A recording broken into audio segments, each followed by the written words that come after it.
Welcome back everyone. In today's video, I'm going to show you how to make perfect plywood boxes using rabbet joints. While I'm at it, I'm also going to show you how to make the perfect dado cut on your table saw. Now for rabbet joints and sometimes dado joints, I will use my Kerfmaker, a couple of scrap pieces of wood with two rabbets sliding. You've probably seen it before on many other videos, many other channels, but I found a better design, so I'm going to retire this one. I found a better version of the Kerfmaker posted by Gaff Boat on Router Forums. I was going through there and I found an old post that was about 5 years old now, and I really liked the design. He shared the pictures and how he put it together, and this design seemed to me much more practical than the one I was using. If you watched last week's video, you'll notice I started to make this new Kerfmaker, and I'm going to continue that in this video, and I'll show you how I use it for both rabbet joints and dado cuts. I'll also share with you a project that I'm working on that is almost exclusively making plywood boxes using rabbet joints.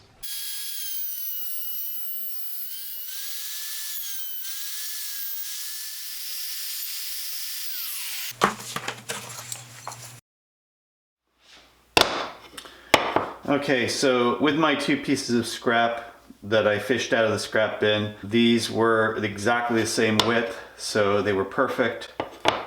I'm going to cut these down to exactly the same size so that they're uniform, and then I'm going to make a stop for it.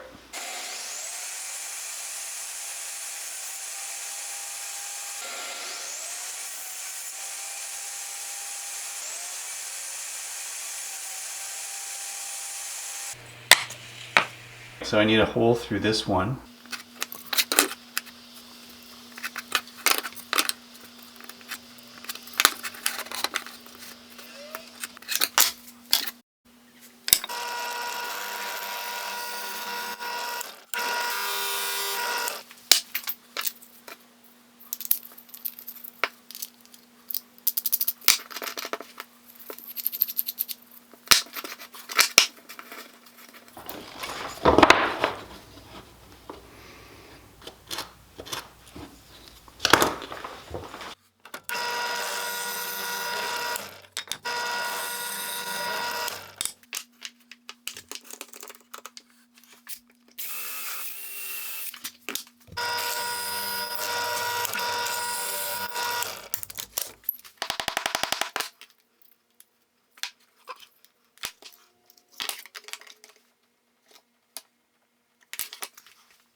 Your rabbet or your dado will always be the thickness of your stock minus the thickness of the blade. So we want to make sure we've got that offset. The way we're going to offset it is put a screw in on this side, and so that'll be the next step.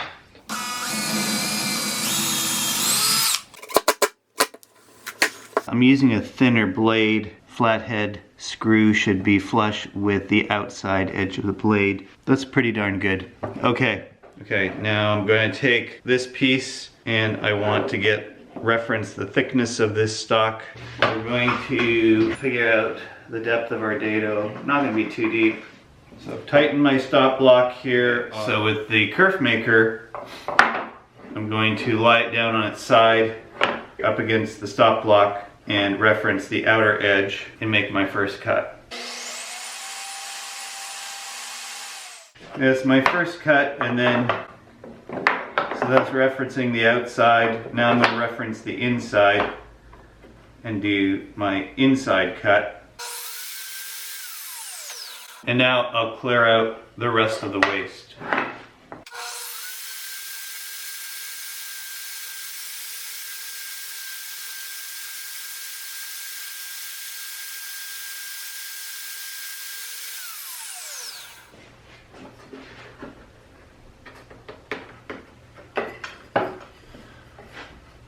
There we go. Perfect dado.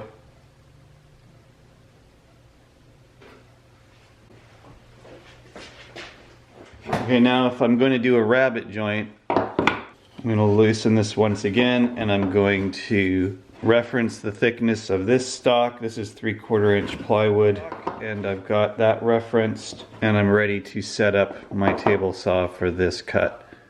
So I've got my Kerfmaker end right up against the blade. The screw is not touching it. we don't want the screw to touch it because we don't want to offset it by that much.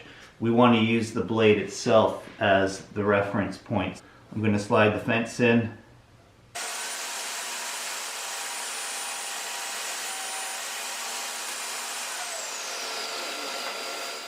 If you haven't made one for your table saw yet, I highly recommend having a zero clearance throat plate. They make cutting rabbet joints a lot easier on your table saw. You don't want that big gap on your throat plate when you're trying to run it through along the fence. So I'm just going to raise the blade just so the top prong of the blade will clear the line.